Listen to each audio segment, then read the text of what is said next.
friends, and welcome to episode 401 of Good Luck High Five. That's right. You're listening to a podcast that's for you if you play Magic the Gathering. Whether you are sitting at home believing that magic is dead or you're, sitting at home actually playing Magic, we are here for you. You know what? We'll take anyone. That's as long right. as you're not a raging jerk, you're welcome. Yes. It sounded like instead of being like, you're welcome to be part of Good Luck High Five, it's like, you're welcome for this. I thought you were going to say, it sounded like you were going to say, as long as you're not a raging ravine, you That are too. welcome. No raging ravines here. No, sorry. Hey, everybody. I'm one of your hosts, Maria. I'm another one of your hosts, Megan. And on today's show, we finally got a hot mo to talk about Zendikar Rising. That's right, because I cannot stop drafting it. It is so fun. So we are going to talk all about the draft experience. Yes. Because it's a blast. Because there's been 2 weeks when we haven't been able to talk about it, because last week was our musical episode, which if you haven't heard, by the way, Yeah. we recommend. Yes, we do. And so now we finally get a chance to talk about the brand new set that's out here, our experience and what we learned at the pre-release. Yeah. And what we've learned about drafting it since. And then we'll dive into some standard next episode. I really wish that we didn't recommend our own musical episode. You know what? It was Skip it. 400 was our musical episode, which we do not recommend. Sometimes I wonder if we should be recommending episode 100 to people. Probably not, honestly. I mean, it I don't was know. not the quality of our current ones. We've learned some things over those 300 Yes. episodes, honestly. Thank goodness. What if we hadn't? Yeah. That would be so true. a travesty. Speaking of travesties, Oh, no. kidding. I'm kidding. Okay. Thank you so much to everyone who's a patron of the show. We really like to just kick them in the pants. Oh, no. No, how about this? Speaking of travesties, thank you to Travis, a brand new patron over on Patreon. Sure. /GLHF Magic. Well, I'm sure one of you is named Travis. yes, thank you so much to everyone who's a patron of the show for making what we do possible. Literally every single day, it warms our cold, dead hearts every time someone becomes a new patron My of the heart's show. been dead since 1983. Yeah, exactly. Wasn't Same. even born. So technically. I mean, anyways, if you are not yet a patron, consider becoming one. You can Yeah. join our Discord, which is a lovely place to talk about all things magic and honestly, a lot of things not magic. Anything. See photos of people's pets, talk about board games, talk about arena, just a lot of things that you can talk about. Yeah, really excellent benefits. We're sending out a whole bunch of new Patreon rewards as well. There's different reward tiers that you get for signing up with some really awesome swag as a thank you gift for being a patron, because the real gift is continuing you. to do the show. Oh, and also you. Oh. Seriously. Thank you as well to our sponsor, Card Kingdom, cardkingdom.com/GLHF. There is a fall chill in the air today here, and Lovely. I wore my Card Kingdom Letterman hoodie, and it is so comfy and warm, and I feel cool when They're I wear so it. cool. And if you check out their website, cardkingdom.com/GLHF, they've got 2 sizes left, extra small and 4X in this Yes. Letterman jacket. Megan, yours is an XS? I wear an X small. Okay, so there and you go. I am 5'5". This is your, Yeah. if you look like this. If you look like me, if you dye your hair or have tattoos or are wearing stripes today, You will wear that you jacket can just get fine. an XS. Yeah. They're super cool. And they've got a bunch of other gear too, like really cool shirts. And then, of course, everything you need for Magic from singles and Zendikar Rising boxes. Whatever you want, that new Commander product that's coming out, Card Yeah. Kingdom has got it. And we've got to announce the winner of our Zendikar Party giveaway. That's right, Maria. $50 in store credit. The winner, I am happy to announce, is at Snuggle Foxes. Thank you so Yes. much for your Zendikar Party tweet. What a cute tweet. Playing a socially distant small SMOL. I love it. Look, I'm sorry. If you put SMOL small in a tweet, like, I will love it no matter what. Pre-release at home with a friend. Megan even got to be a cat. Oh, it's so cute. Obviously. It's so cute. I'm biased, but Yeah, and so they're the proud winner of $50 of store credit over at Card Kingdom. We love Card Kingdom, and thank you to Yes. them for sponsoring this giveaway. absolutely. Oh, great times. Great times, great oldies. Something else we have to say that's coming back this Golden episode. oldies. It's not great times, great oldies. What is it? Great times, golden oldies. In my radio station's great times, with good times, great oldies. Gosh, what was it? That sounds wrong. Something like that. Maybe. You can't just say great twice. What did your radio station say? What kind of lawless wasteland Good is times, this? Where great oldies. That was definitely it. you think so? Yes. I think it's Well, great maybe times, golden oldies. maybe your radio station growing up was Great Times Golden Oldies. I'm pretty sure it's syndicated. It's just all one. I don't know.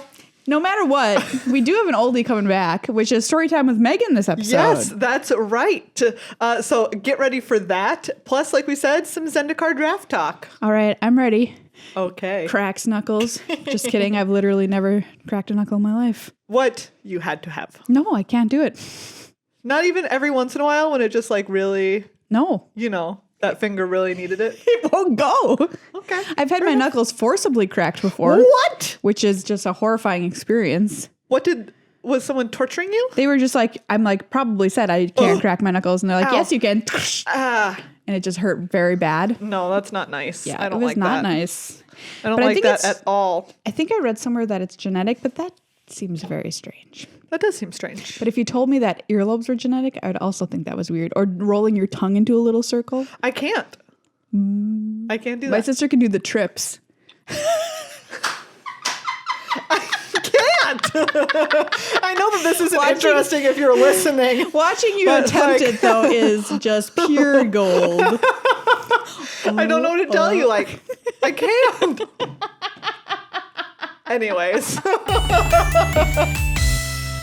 Okay, it's time to talk Zendikar Rising Limited. Yes. So I wanted to start out by talking about a couple of cards that have really impressed me. Some overperformers, if Yes. you will. The one that really comes to mind, both having it played against me and playing it myself, is Attended Healer. Okay. This is 3 and a white for a 2/3 core cleric. Whenever you gain life for the first time each turn, create a 1/1 white cat creature token. Great. 2 and a white, another target cleric gains lifelink until end of turn. Yeah, this card seems very This strong. card is very good. Oh, it's so nice if you have a little core celebrant out, which is the 1/4, that when it or another creature enters the battlefield, you gain a life. Yeah. Like you play a creature, you gain a life, so you get a cat, so Yep. you gain another life. It's kind of a nonstop loop with this Clerics deck. Yeah. The black-white Clerics deck is one of the ones that I've been seeing people say is really, really good. Yeah. I unfortunately have never gotten it Ooh, I have drafted it a couple of times, because and it is quite good. people are stealing it from me around the table. That's true. I think it is one of the more popular decks right now, which does lower its power level some. Yes. Because I do think that if there's anything that's overdrafted at the moment, Clerics is probably up there in terms of what's being overdrafted. Yeah, but you'd never expect a little 1/4 to really go the distance, but it is necessary Those in core this deck. Celebrants. This deck, and Oof. they do. Yeah, and Yeah. they block everything for a very They long block time. everything for a lifetime. A lifetime. Obviously, one of the other hallmark uncommons of this is the black-white. Oh man, I'm playing that card in standard. Yes. Hello. Cleric of Life's Bond. This is the black-white for a 2/2 vampire cleric. Whenever another cleric enters the battlefield under your control, you gain 1 life. Whenever you gain life for the first time each turn, put a +1/+1 counter on Cleric of Life's Bond. I love it. It's excellent. So good. Like if I pick up one of these early, it definitely like pushes me towards Clerics. Oh, yeah, absolutely. People know that they need to like pin it down early, so it's a big target for removal. Oh yeah, big time. But yeah, and then like that black-white deck just has like, right, there's like Nahiri's Binding, there's whatever the instant is. Do you mean the one that counts your party and then Yes. doubles it? No, the one that counts your party as a discount to its cost. It's black, 4 and a black, instant, destroy target creature, planeswalker. It sure. costs 1 to Yeah. Mm-hmm. Deathly Alliance. Deathly Alliance. Yes, that's it. Anyways, and also, yeah, like, right, there's tons of removal, this uncommon and the Attended Healer. And then there's like the the 3/2 for 3 that when you gain a life, an opponent loses a life. Oh, yeah, absolutely. Right? Like, it's just, there's so many ways to get damage through in the Clerics deck, or like get those last points done. Something I really like about this deck Marauding too, Blight Priest is the one I was thinking of. is the fact that it's a life gain deck, but in a kind of a different way than we've seen in recent sets. And also it's viable and limited.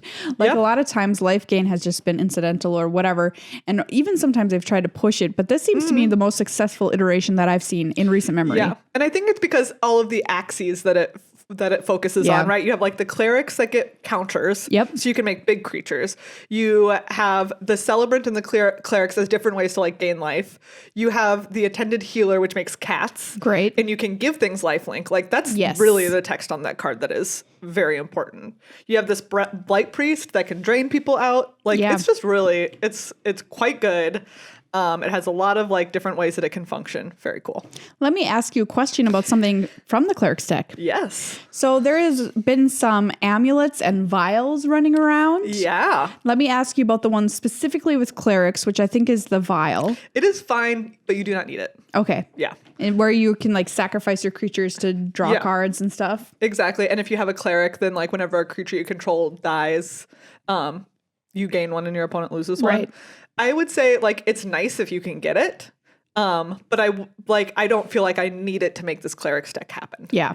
It's like it's a fun tool. It's a fun if tool. You get it. Which is my nickname in college. I halfway mentioned it too because I'm so sad I haven't gotten to draft this. But the other version, the Amulet Vial, is the one that you play in Wizards. Yes. And it gets a counter every time you cast a wizard, instant or sorcery. And that one I think is way more critical to that deck. Oh my gosh. It is basically every card in your deck, right? Yes. And is going to trigger this thing. And if you can get it down somewhat early in the game, even late, I don't even care because this card is so good. It's very good. You don't have to sacrifice it to deal the damage. No. That's what's crazy about this card. You just take the counters off it and you're like, boom, shoot it, shoot it, shoot it. It's like, it is very good. So speaking of the Wizards deck, my issue so far with blue-red is that one, I think that Wizards needs some payoff like that to really be good. Like you kind of need that thing. You need the vial? Yeah. It's not like, because otherwise there's not a ton of payoffs for having a bunch of wizards. There's like the 4/4 for 4 and a blue that gets flying. When you cast there's the one that draws a card if you have a wizard in play when it dies, which is there's like sad. one that like you can draw and discard. There's the one that pings. Okay, that one is actually quite good. The one that pings. But like okay, I had them backwards. The vial is the Clerics one. Oh yeah, the vial, and then the amulet. Relic amulet is the one. So I wizards. think like you need, right, like Clerics can function because there's, again, like I said, there's such a wide number of things that make it good. And I feel like Wizards has a little bit more potential to like not quite come together if you don't get the right uncommons. You know what I've noticed is speaking of this amulet, if you're playing Wizards, they're blue. Yeah. Right? So you can play this card even in blue-black, which is kind of the rogue's color. But I played it in blue-black. It doesn't matter because there's so many good instants in the set, like Return to the Royal or whatever. Yeah, Into the Royal. Into the Royal doesn't matter. Yeah. I still think the card is so strong.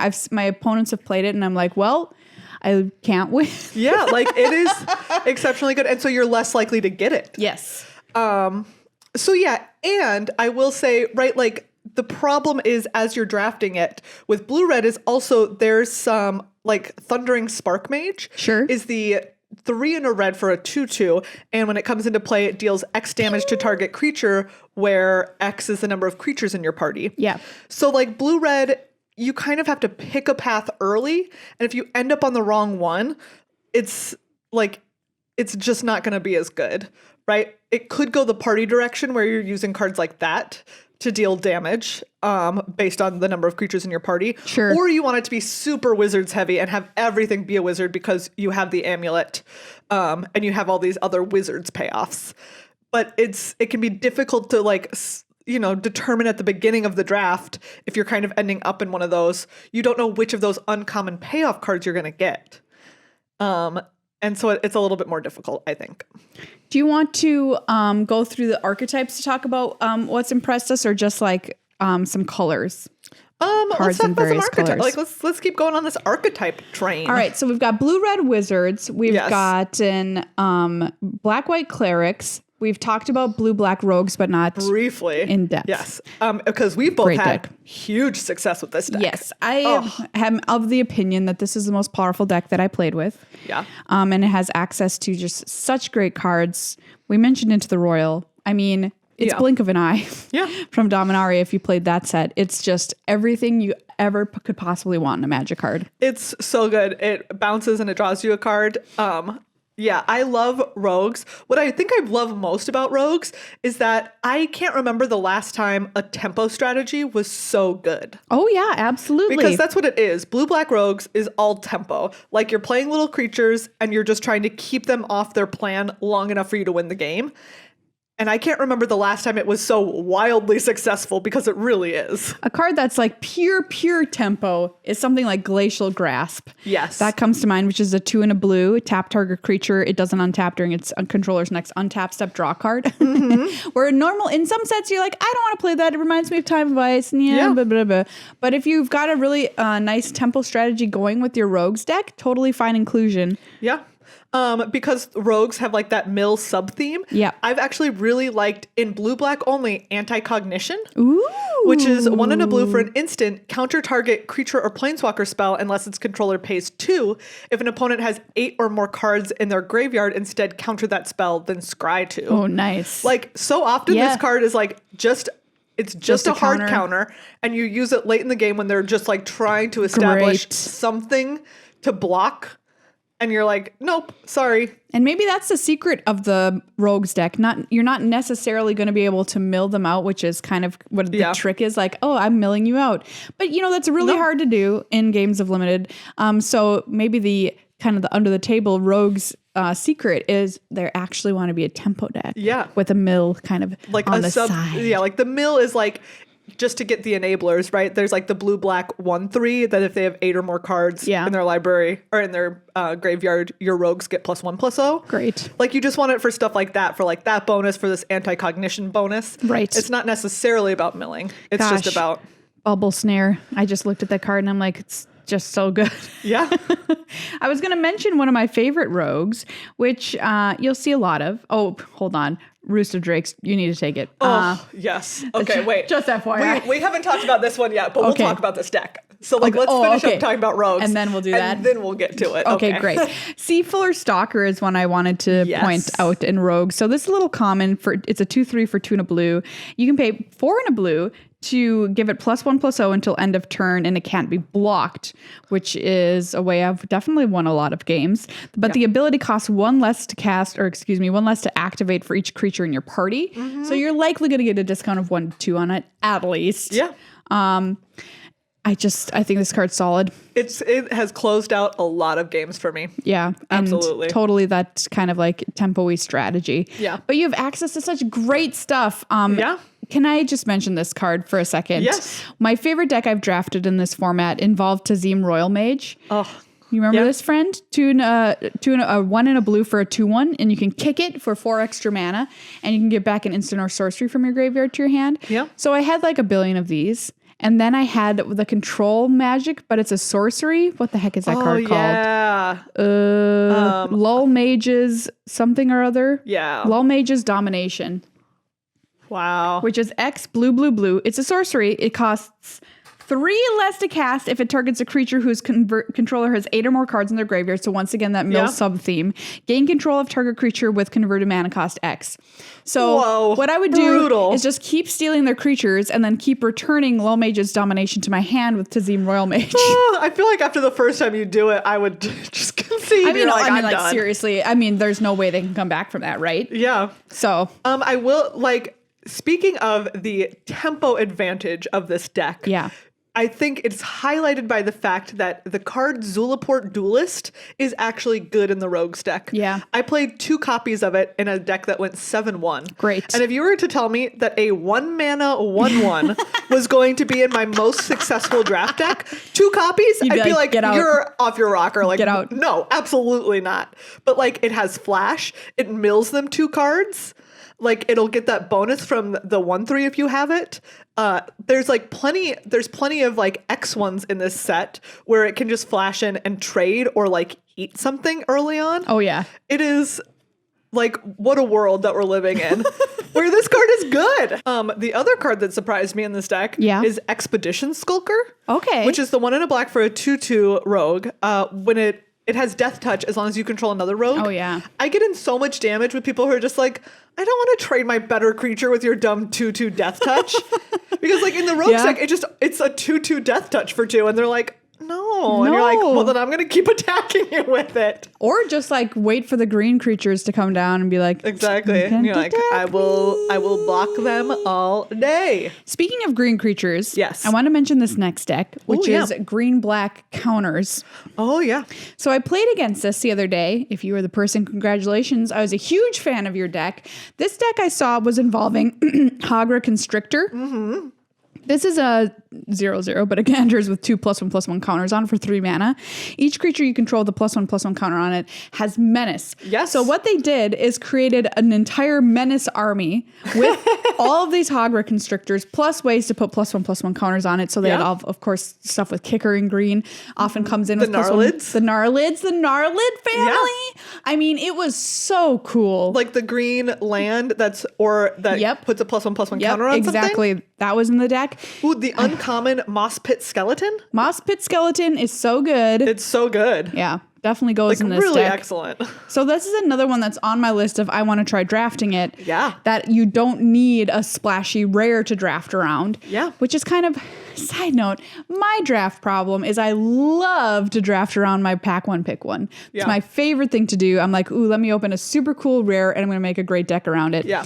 It's not how you're supposed to draft. I am on the opposite end of the spectrum because I love when a format is not rare driven. Well, this one isn't. And it's not. That's what I was about to say. Yeah. The number of times that I have eked out a victory and I look across the battlefield and my opponent has 2 rares in play and I have literally not played a single rare and I beat them.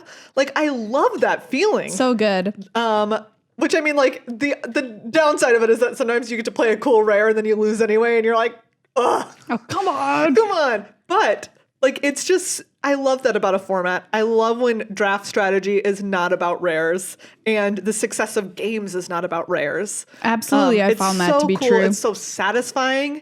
I think it's part of what makes this format so good right now. Yeah. Is that it is absolutely the case. And talk about rewarding synergy too. In a good, solid draft deck, we're not just loading it up with creatures like, well, I put a solid curve in, I've got some dudes, I play my rares, do I win? No, not in Zendikar Rising. Yeah. This deck had no like quote unquote great, amazing creatures. Yeah. It was just it was just doing its synergy thing. Yeah, it was really cool. Speaking of green, I have been wildly impressed by the ability of green-white to be a full party deck. Yes, absolutely. I played against someone the other day who I'm trying to remember what card that they had that rewarded having a full party. Was it the little 1-drop rare? It might have been. That we were like, watch out for this it wasn't card, that one. Archpriest of Iona. But it is stuff like again, talking about like it not being about rares, Allied Assault. Yeah. Like I drafted a green-white deck where the majority of my wins came from just swinging in with everything and giving 2 creatures +4/+4. So sick. Like that's so good. So good. And it's just really cool because there's like the 3/3 wizard that draws each player a card when it comes into play. For wizards, there's obviously lots of clerics in white. Like I've just been so impressed by how between those 2 colors, there were times when I didn't even really aim to draft a full party deck. But it just and it would happen. Yeah, it just sometimes it just happens. Like I've been shocked when I'm sitting there on the battlefield. I'm like, oh wait, I have a full party? Yeah, a Miria Captain. That's a really great, Cool. that's an uncommon, Yeah. great payoff card. It puts so many counters on it. The card's excellent. Kabira Outrider, honestly. Yeah. Which is the warrior that Solid. comes in and it gives something +1/+1 for each creature in your party until end of turn. Journey to Oblivion. Hello. Pay Yes. 2 mana for that. There have been times when I've cast, this isn't black-white, but I cast that black instant removal spell for 1 mana.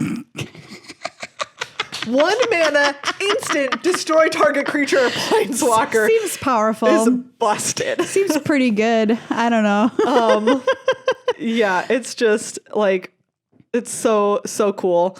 Practiced Tactics. This is a common that is This is very what good. I was talking about earlier. This is the card that I was thinking of, the green-white deck that had the crazy payoff. They played like 3 copies of this, Yes. maybe even more. I want to had say 4 that they of cost this like 4 in my deck last night. And 1 mana, again, 1 One mana, mana. deal 8 damage. Yep. 8. There's nothing you can do about 8 damage. It just happens. I've heard people say they're a little upset that this card exists in white because it's not a very white ability to just kill something.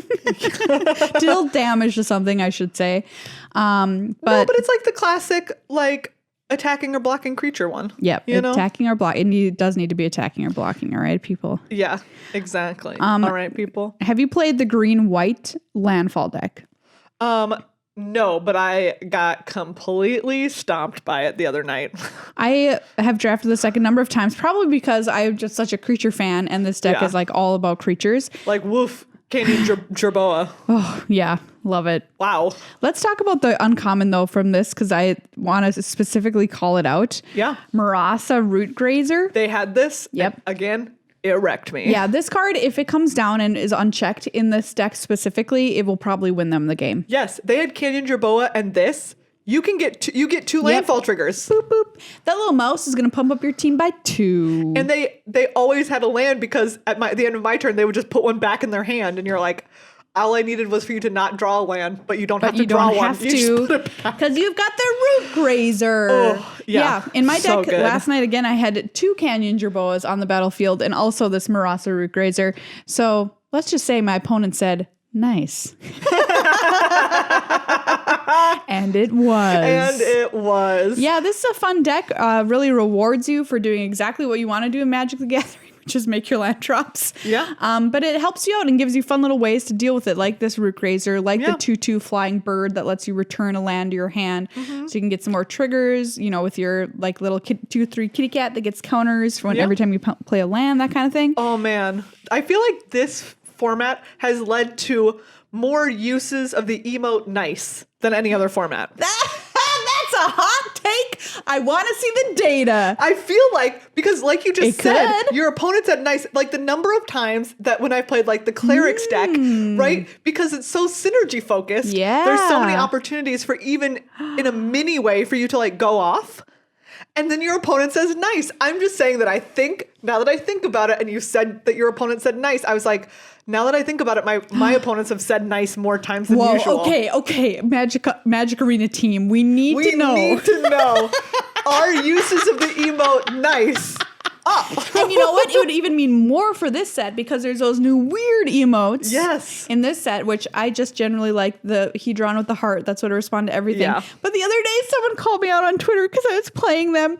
And I was like, oh yeah, I have those other weird like Swarm, Rise, or whatever. And I was like, what do they even do? Because sometimes your pet will interact with them. Yeah. So I said one of them, and this person tweeted at me, and they're like, I can't believe Maria taunted me while I was missing land drops. And I was like, no. I just wanted to see what this emote did. That's so funny. Likely story. Come on, Maria. Likely story, wow. Maria. Rude. So rude. But you mentioned you want to talk about the kicker deck. Green-blue kicker. Yes. Oh, it's spicy. What a treat. Roost of Drakes. Oh. The number of times I've lost to that card is exceptionally high. Oh yeah, that card is nuts. If your opponent gets that down early and you haven't won the game already, get ready to lose because that's the next thing that's happening. I mean, a lot of times people will just play it on the first turn without even kicking it because they know that they're just gonna It's just like, it doesn't wild matter with it. I don't need the Drake from it because I'm gonna make 80 million drakes. Card is exceptional. It's so good. I think it's supported by the fact that you have things like Lol Mage's Familiar, which gain you life, which is sometimes like the downside of these decks that want to cast expensive stuff because everything with Kicker is obviously more expensive. Yeah.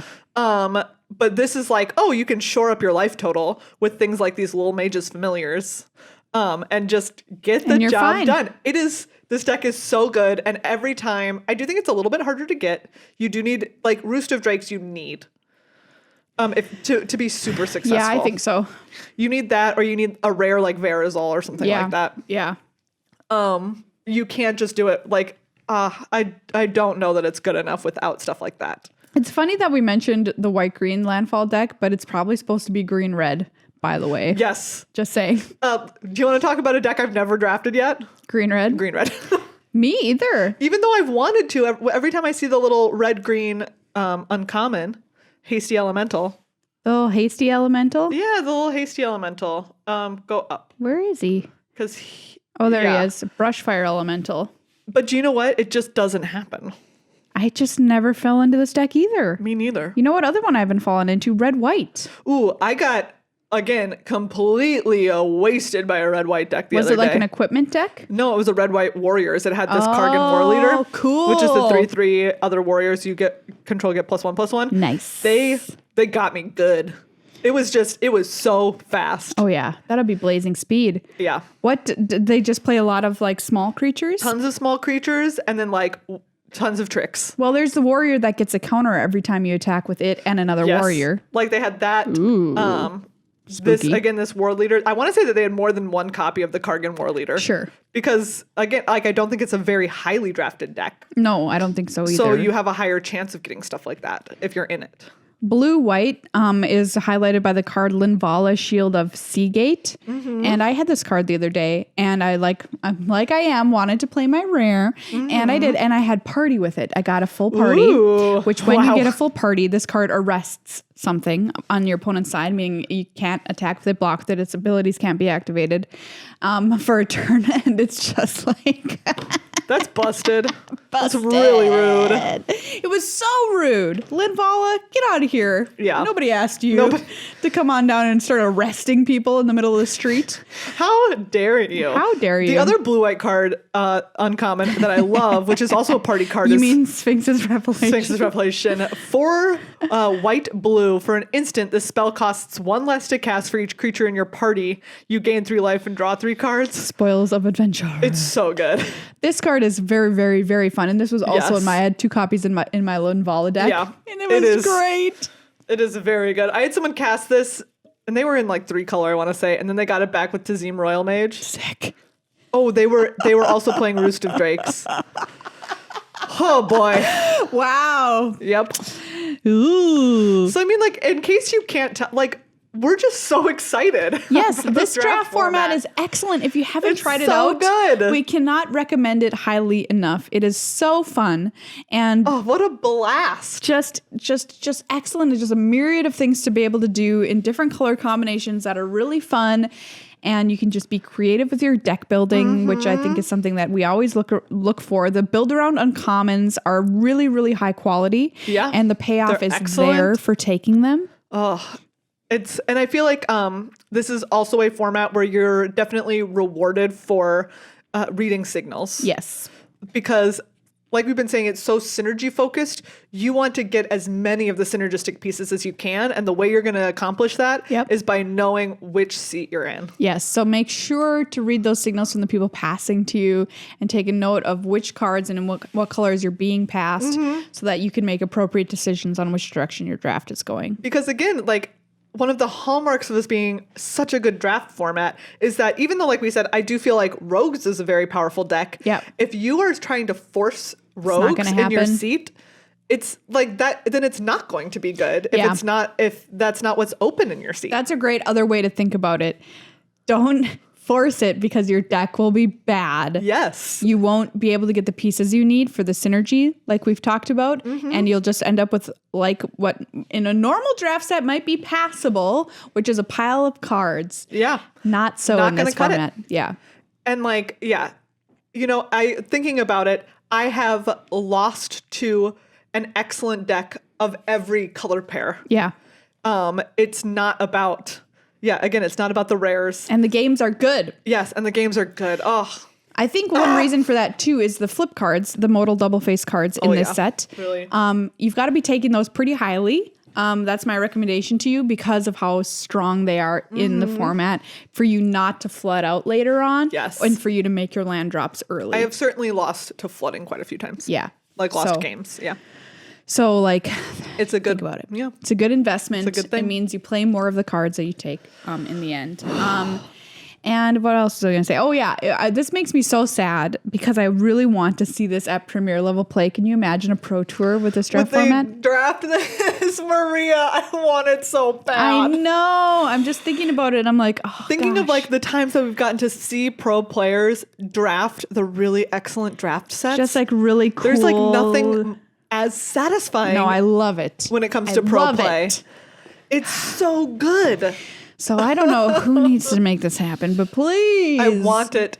I want to see it happen so bad. Yeah, it just makes a tournament so much more fun, too, to have multiple formats like this. And I know the one coming up is, but I want a limited portion, okay? Yes. Anyway. And, I think it highlights what we've been talking about a lot in the last couple of months as some of the constructed formats have been through tumultuous times. Yes. That even though there have certainly been missteps when it comes to power level of cards and power level of the constructed, WoW has limited been good. It has been excellent. We have been living through the heyday of limited play. Honestly, we have. And I You're think in it right now. It is wrong to not take a moment to stop and appreciate that. And if you have always been a grouch about limited, one, how did you end up on this podcast? I don't know. We talk a lot about limited. Yeah. But why? Why do you not like it? Because I don't know what there is to not like about this right now. It's fantastic. So satisfying. And all of these past sets have just been an absolute blast to play. Yeah. And big ups to the designers behind these who've worked on the limited sets and made them such wonderful environments. It's to the point where I even like playing Historic right now. I've been playing Best of One Historic with the Mono Black God Pharaoh's gift deck. Great. So fun. Great time. Oh, yeah. Great deck to play. I don't even want to play it. Because the draft is so good. All I want to do is draft. Drafting is the only thing. Hey, Megan, there might be a song on our episode 400 that's just for you. That's just for me. But if you've had success with a certain niche archetype in Zendikar Rising, please send us a tweet at GLHF Magic. We would love to hear about it. We love to see your awesome draft decks. Yeah. Let us see those screen grabs because, there's so many possibilities. Yeah. And we know all you out there are super creative Please tweet deck them with the builders. hashtag Zendikar is hot. All right, Megan, it's time for story time with Megan. Yeah. Welcome back to this segment. We have not been here in a very long time. Yes. Snuggle up under a little blanket, get yourself a mug of tea or hot cocoa. I need you to light that hot pumpkin cider. flavored candle. Pumpkin flavored candle. Do you all not eat your candles? You're supposed to light them and like drink the wax, then drink right? the wax. That's why it gets liquid. This is not a medical It's not a medical podcast. Listen, kids, do not drink candles. You will be miserable and wildly unhappy. It will be very bad. Adults too, but I feel like kids probably. Do you know how many mood points my mood improves when there is a pumpkin scented? I had to think there for a second. Candle that's lit. Wow, Probably so much? out of 10. Probably like 5. Wow. I love them so much. I have a really amazingly scented it's pine and lavender. Oh, great. Yeah, anyways. Relax yourself. It smells so good. And I love it. It's from Queen City Crete, Crete, which Like the is island? concrete.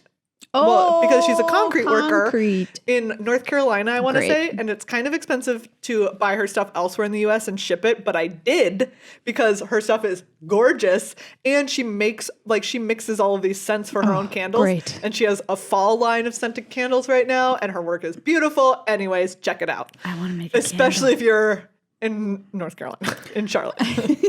But the story has returned. Yes. To Daily Sorry. MTG. Speaking Candle of side. candles, the story, Yes. the flame is burning over on Daily MTG with story. And so we've got the Zendikar story, and you don't have to go through all the tough work of reading it because Megan's done it for you. That's right. There are 4 chapters so far. We're just going to talk about one now. Let's so go. that we have more story time for the future. So we are back on Zendikar, obviously. Woo! And this chapter centers around Nahiri and Nissa, who both consider themselves to be the guardian of Zendikar. Ooh.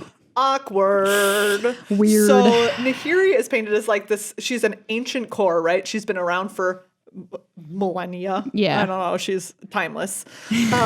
She is timeless. Anyways, and like she's a lithomancer, so she can like move stone. She can like lithomance. work stone. She can lithomance, exactly. Obviously, we all know Nissa. She's an elf. She's very tied to like the elementals of the plane. Yeah.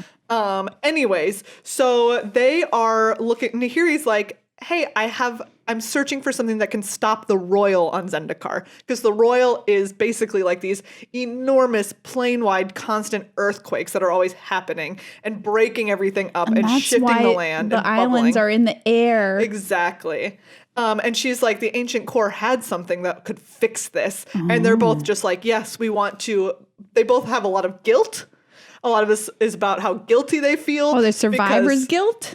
No, about like how they both feel responsible that this happened to Zendikar. Because Nahiri's like, way back in the day, I should have told Soren and Eugene, no, you can't trap the Eldrazi here. Trap them elsewhere. I see. Okay. And Nissa was one of the people who accidentally freed the... Wait, no, she did it on purpose. She thought they would go somewhere else. Anyways, so Nissa... And Nissa does also have survivor's guilt about Gideon. Yeah. I didn't like this part of it where she kept being like, what would Gideon do right now?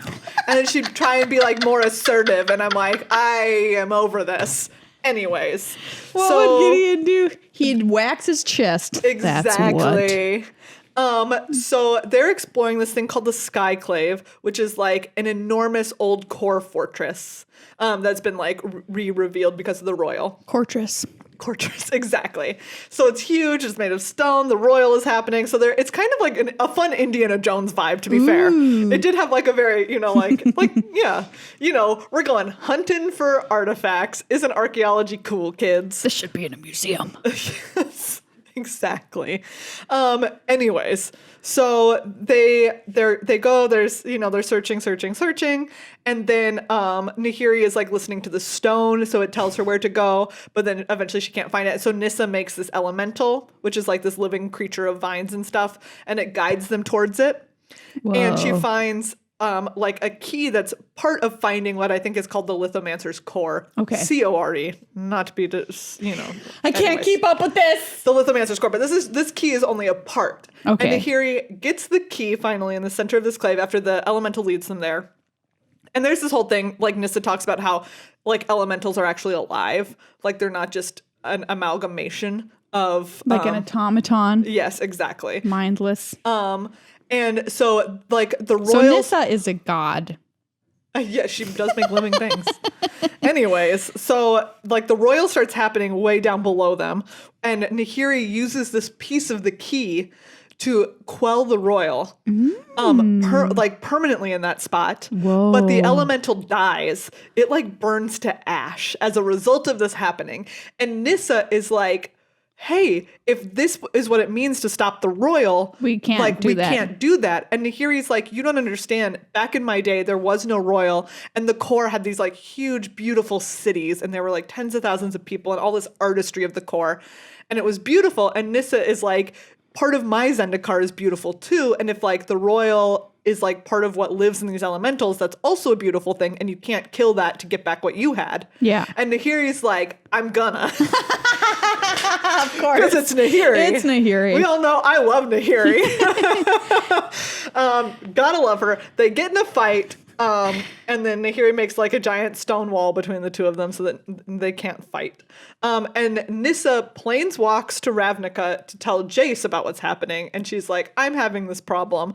And they have a classic like miscommunication that's not really a miscommunication, just like she's just being badly communicative about what she's feeling and Jace and what she wants. And Jace is like, what do you want from me? And Nissa's like, never mind. Which is like, it's so dumb. I but like that's that you basically what have happens. to planeswalk to talk to another planeswalker. There is no interplanar texting. No, of course not. She's like, whatever, I'll go save Zendikar on my own. I don't need you anyway. And Jace apparently has a secret that Nicol Bolas is not actually dead. What? And so Jace kind of has this moment where he's like, I'm going to go to Zendikar because I bet that you could accomplish, like if the Lithomancer's core could quell the royal forever, I bet it could do other really powerful stuff. So I think it's kind of setting up a race between all these planeswalkers for the Lithomancer's core for their own purposes. Whoa. We all know that I'm voting for Nahiri, even though I do like the elementals on Zendikar. Like, it is cool. But Nissa is like, oh, they're the first thing, they're the first living things that ever understood me. And you're like, of course they did. You made them or whatever. I don't know. I like this voice. Wait, did Nissa make every elemental on Zendikar, No, or I can don't she think just so. make elementals? That's my don't big know. question. I'll have to read some and get back to you on that. Okay. So that's kind of what's Okay. going. So it's like, yeah, you have like the two protectors of Guardians of Zendikar, but who both now Different have agendas. opposing agendas. Interesting. Yeah. And then Jace, who's maybe getting into it for his own interplanar peace ends. Yeah. Yeah. Cool. That's what's happening. Wow, it's so much more fun to play with the cards when you know the backstory. Yeah. Well, really cool. I'm glad Wizards has started publishing these little episodes on their website again. Me too. Yeah, and they're totally free on dailymtg.com if you're Go read 'em. interested in reading them. Or you can just wait for Meghan to give us the next installment. Yep. Because that's how I consume my magic lore through my ears Fair enough. and through drinking candles. Hello, everyone. You've entered the Ultra Pro Zone. Yeah. I'm here holding a box of Nachos de los Dioses. Just kidding. I don't know how to say this. But this is a really cool Spanish language set that Judge Rob gifted us Oh, it's so nice. after his appearance on the show because he wanted in the background because it is pretty cool. Yeah. And I was asking myself, what would I trust to keep my cards that are this awesome in? Maria, thank you so much for asking. Ultra Pro. Ultra Pro! Ultra Pro. You could keep them in these beautiful Liliana sleeves, these beautiful Chandra sleeves. Oh, nice. These adequate Teferi sleeves. I'm just kidding. You know I love Teferi, and this art is actually very cool. Ooh, I think the Chandra ones will go really good Yeah, it with would go this. very well with this. Also, you could keep them in this beautiful alt art Ashiok box. Great. One of the things that I love is that like they have all of the versions of art, right? So Yeah. like these are like the classic like last core set Planeswalker arts. Yes. But then this is like the beautiful like cool stonework from Theros Beyond Death. Yes. So anyways, Ultra Pro, a great place to go if you are looking to protect your beautiful collection. Protect your And investment. if you want to protect your beautiful collection in something that is itself really cool and will bring you joy. Yeah, and this was just on Arena the other day. Discounted sleeves, special deal. No, I didn't see Oh, that. you didn't? Maybe it's still there. Well, at least I have this box. Yeah.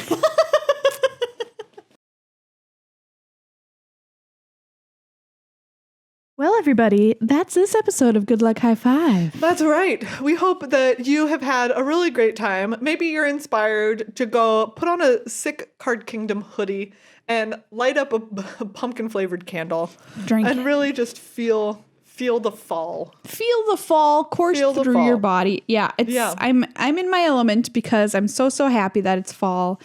And I hope that you can all sense my fall spices flowing through the airwaves and out your cat's ears every time you listen to this. I mean, mouth. I'm, Maria is gaining power as we move into fall, and I'm losing it because I'm a little summer baby. That's a fun way to think we about it. wax and wane like the moon. We are like the moon. Winter is when there's no moon at all. No moon at all. But we will always be here. Thanks in part to everyone who is a patron of the show. Yes. Again, thank you so much for keeping us here, whether it's a great time of year or whether it's 2020. Yeah, exactly. And if you want to make your 2020 a little brighter, quick become a patron at Yes, and come join the patreon.com/GLHF Discord where you can magic. You know what? Oh, we should make an Among Us part of our Discord so that if people wanted to complete make Among Us games. That'd be so fun. Okay. Great idea. Anyways, so consider that. Like, maybe we'll try and make that happen over on our Discord. Yes. What a great group of people to play among us. Yeah. Listeners to the show. We have the best community. I'll fight anybody who says they have the best community. Because it's us. It's us. It's us. Because it's us. That's the way it is. All right. Big have thanks a good one. to Card Kingdom and Ultra Pro too. And yeah. Have a great Zendikar party, everyone. We're going to talk about Yes. Standard next week. Euro's just been banned. Yeah, it'll be wild. Hopefully a really cool Standard environment to look forward to. Fingers crossed. Fingers crossed, kids. Fingers crossed.